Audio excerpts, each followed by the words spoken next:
Bismillahirrahmanirrahim. Assalamualaikum warahmatullahi wabarakatuh. Perkenalkan, nama saya Intan Nurbaya. Di sini saya akan menjelaskan tentang proses ekspresi gen.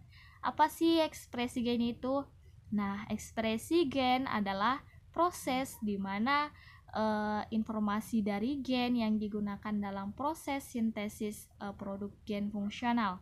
Nah, produk-produk ini seringkali protein, tetapi dalam non-protein coding gen seperti gen rRNA atau tRNA, produk adalah RNA fungsional. Dalam proses ekspresi gen ini digunakan oleh semua kehidupan yang dikenal sebagai eukariota, termasuk organisme multisel, prokariota, bakteri dan archaea, dan virus untuk menghasilkan mesin makromolekul untuk hidup. Nah, dalam proses ekspresi gen ini terbagi menjadi 3 tahapan. Yang pertama, transkripsi, di mana transkripsi ini merupakan tahapan awal dalam proses sintesis protein, yang nantinya proses tersebut akan berlanjut pada ekspresi sifat-sifat genetik yang muncul sebagai fenotip.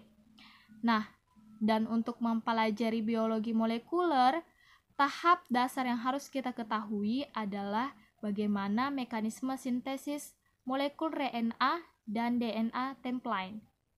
Proses ini terjadi pada inti sel atau nukleus pada organisme eukariotik, sedangkan pada organisme prokariotik berada di sitoplasma karena tidak memiliki inti sel, lebih tepatnya pada kromosom.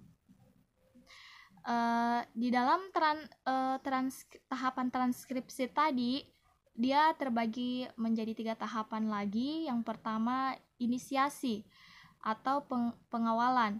Nah, transkripsi tidak dimulai sembarang tempat pada DNA, tapi bagian hulu atau upstream dan gen, yaitu promoter.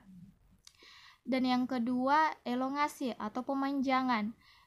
Di sini pemanjangan yang dimaksud di sini adalah pemanjangan nukleotida. Dan yang terakhir ada yang disebut dengan terminasi atau pengakhiran. Dia tidak terjadi di sembarang tempat juga, sama halnya dengan inisiasi.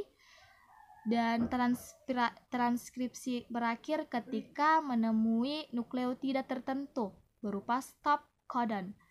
Selanjutnya, RNA terlepas dari DNA template menuju ribosom. Selanjutnya, tahapan translasi. Nah, dalam tahapan ini proses translasi sel menginterpretasikan informasi genetik dan membentuk protein yang sesuai dengan yang diterjemahkan. mRNA setelah dikeluarkan dari inti sel, maka setelah berada di sitoplasma, subunit kecil ribosom akan mengikat mRNA. Setelah mRNA diikat oleh subunit kecil ribosom, kemudian subunit besar ribosom mengikat pada ribosom subunit kecil beserta mRNA. Setelah mRNA menempel pada ribosom, molekul tRNA membawa asam amino spesifik pada salah satu ujungnya dan menerjemahkan molekul mRNA. tRNA mentransfer asam amino dari sitoplasma ke ribosom. Dan yang terakhir, tahapan terminasi. Di sini RNA polimerase tetap terikat pada DNA dan melangsungkan transkripsi hingga mencapai urutan terminator atau sinyal stop, yang pada umumnya berupa struktur seperti tusuk konde atau hairpin. Struktur yang terdiri atas batang dan lengkung atau loop ini terjadi karena RNA hasil transkripsi mengalami komplementer diri. Bagian batang sangat kaya dengan GC sehingga stabil. GC mempunyai ikatan rangkap 3. Nah, sekian penjelasan singkat dari saya.